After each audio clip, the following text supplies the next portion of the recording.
하나만 알고 열을 모르는 거지. 우리가 그 얘기도 있잖아, 감독님. 부적을 쓸 때 부적 남용을 안 하는 이유가 있어요. 부적을 쓸 때 내 기가 빨려. 내 에너지가 빨린다고. 그럼 나는 내 구슬하고 내 기도를 해서 또 그 길을 채워 넣어야 돼. 결국은 도깽이 객갱이에요.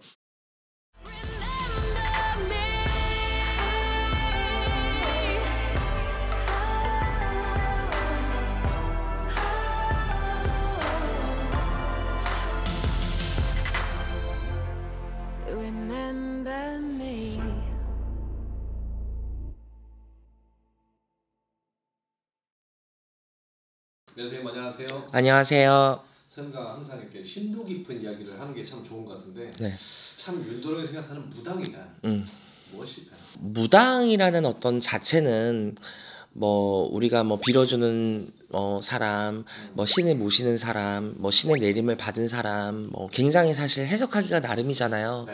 근데 저는 무당은 영을 다스리는 사람이라고 생각을 해요. 그래서 영매사라는 말을 또 쓰죠. 시대가 바뀌고 문화가 바뀌었어도 무당이라는 근본적인 타이틀을 누군가를 빌어주고 또 빌면서 살아가야 된다라는 업을 가진 무당의 타이틀은 절대 변하지 않는다고 생각을 하거든요. 얼마나 업이 많고 얼마나 죄가 많았으면 이승에 태어나서 평범하게 살지를 못하고 눈에 보이지 않는 또 다른 영적 존재를 위하고 귀신밥을 먹으면서 만인간 천인간 사람들을 비가 오나 눈이 오나 슬플 때나 기쁠 때나 한없이 그 서러움을 대신 안고 누군가를 빌어줘야 된다라는 지독한 운명을 타고 태어난 게 바로 무당입니다.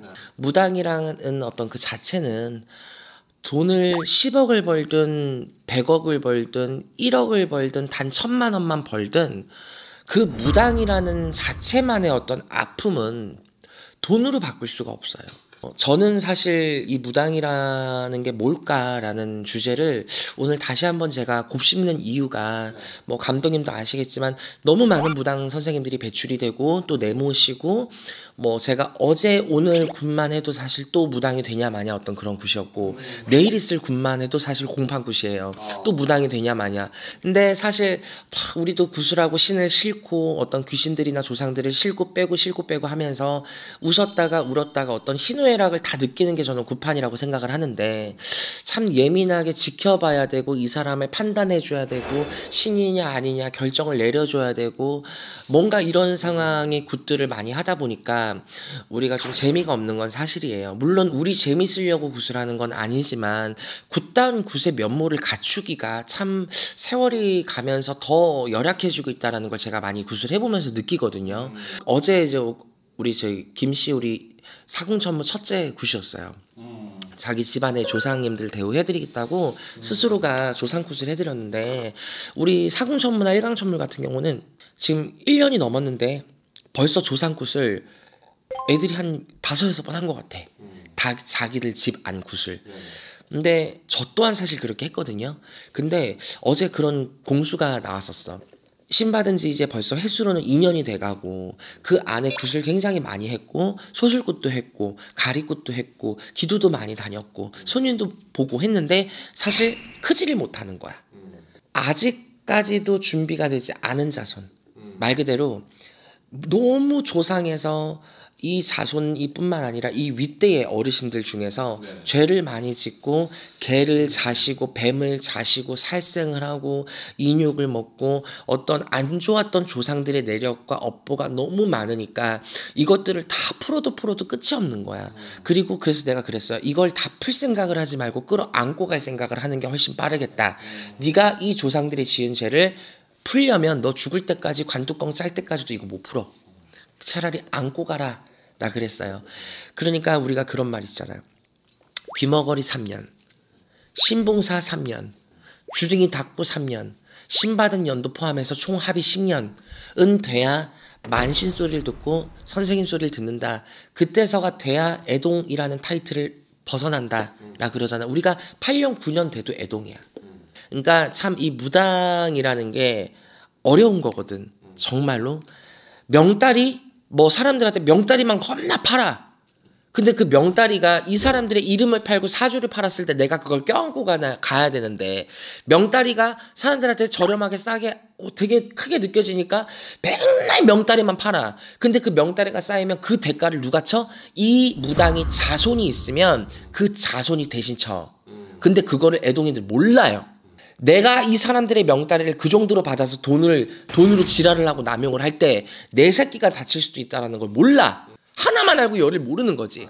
우리가 그 얘기도 있잖아, 감독님. 부적을 쓸 때 부적 남용을 안 하는 이유가 있어요. 부적을 쓸 때 내 기가 빨려. 내 에너지가 빨린다고. 그렇죠. 그럼 나는 내 구슬하고 내 기도를 해서 또 그 길을 채워 넣어야 돼. 결국은 도깽이 객갱이에요. 촛불 많이 받으면 그냥 빌어주고 땡. 우리가 축원을 해주고 이 사람들이 빌어줄 땐 무당의 길을 안 씁니까? 그러니까 이게 누군가를 빌어주고 뭔가를 해주는 행위부터 모든 솔루션이 무당이 해주는 건 꽁이라는 게 없는 거야. 근데 이게 뭐 어신을 이제 받은 친구들 같은 경우에는 금전적인 큰 타이틀만 보고 너무 애동 때부터 돈 한단 말이야. 이미 내가 어떻게 신을 받고 어떻게 무당이 됐는데 내 초심을 생각하고 내가 뭐 때문에 무당이 됐는지 그 과정을 생각하면 그렇게 할 수 없을 것 같은데. 그러니까 참 좀 그래요. 안타까워요. 그리고 내가 이 말을 꼭 해주고 싶었던 게 좀 저는 무당이 그래도 신을 모시는 제자잖아. 그리고 신을 어떤 우리가 모시는 원력이나 신령님의 근력으로 누군가를 살려도 주고 빌어주고 안아주고 이해해주고 끌어가주는 게 무당이잖아요. 근데 이 무당을 또 하나의 어떤 직업관처럼 쉽게 바라보고 무당을 되게 감나라 배나라 하는 손님들이 있어요. 당신들이 필요하고 기분 좋으면 아이고 선생님 이랬다가 당신들 기분 안 좋으면 뭐 오네 마네 어쩌고 저쩌고 뭐 이제 뭐 선생님 뭐 서운하네 어쩌네. 왜 우리가 옛날 알고 있는 그 무당의 이미지가 뭐 그렇게 막 이런 식으로 되게 막 쏴대는 이미지였잖아요. 막 아이라인 막 이렇게 막 그려가지고 막 눈썹 진해가지고 되게 좀 무서운 어떤 이미지였잖아. 근데 요즘에는 좀 다정한 이미지잖아. 현대로 오면서 아유 그랬어, 아유 그랬구나, 아유 아팠겠다, 힘들었겠다, 막 이런 식으로 우리가 좀 포옹해주는 스타일이잖아요. 너무 인간적으로 이 사람들을 대해줘서 무당을 너무 만만하게 보나? 아니면 나이가 어리다고 지금 사람을 개무시를 하나? 근데 이 하나는 꼭 말해드리고 싶어요. 나이를 떠나서 신을 모시는 제자고 그 제자를 본인들이 선택을 해서 이 사람한테 선생님 소리를 절로 하는 거면 본인들 입맛에 이 선생님한테 감나라변을 하면 안 돼. 본인들이 여기다가 이 신당에 맞춰야지. 어떻게 이 선생님이 본인이 뭐 VIP야? VVIP야? 어떻게 1대1 서비스를 해줘? 내 몸이 하나야. 내가 100명을 빌어줘도 내가 100명이 아니에요. 그러니까 여러분들이 좀 그런 거를 쉽게 생각 안 했으면 좋겠어. 그리고 사람이 내가 빌어줘서 이 사람들이 안 아프고 잘 되고 뭔가가 풀리고 이런 거는 생각 안 한다? 꼭 안 된 거고 섭섭한 것만 생각해. 그러니까 조금 이런 무당이 윤도령이 생각하는 이런 무당이라는 게 아무리 세월이 변해도 무당이라는 근본적인 타이틀은 저는 변하지 않는다고 생각을 해요. 그러니 여러분들 이 무당이라는 정말 무거운 타이틀을 다시 한번 깊숙이 생각을 해주시고 이 어려운 사바세계 무당이라는 것만으로도 서러운데 정말 이 한 길 정말 최선을 다해서 열심히 가서 어디 동서남북 어디를 가서라도 내 신령님, 내 할아버지, 내 할머니, 내 가족한테는 적어도 부끄러운 무당은 되지 않았으면 좋겠습니다. 감사합니다.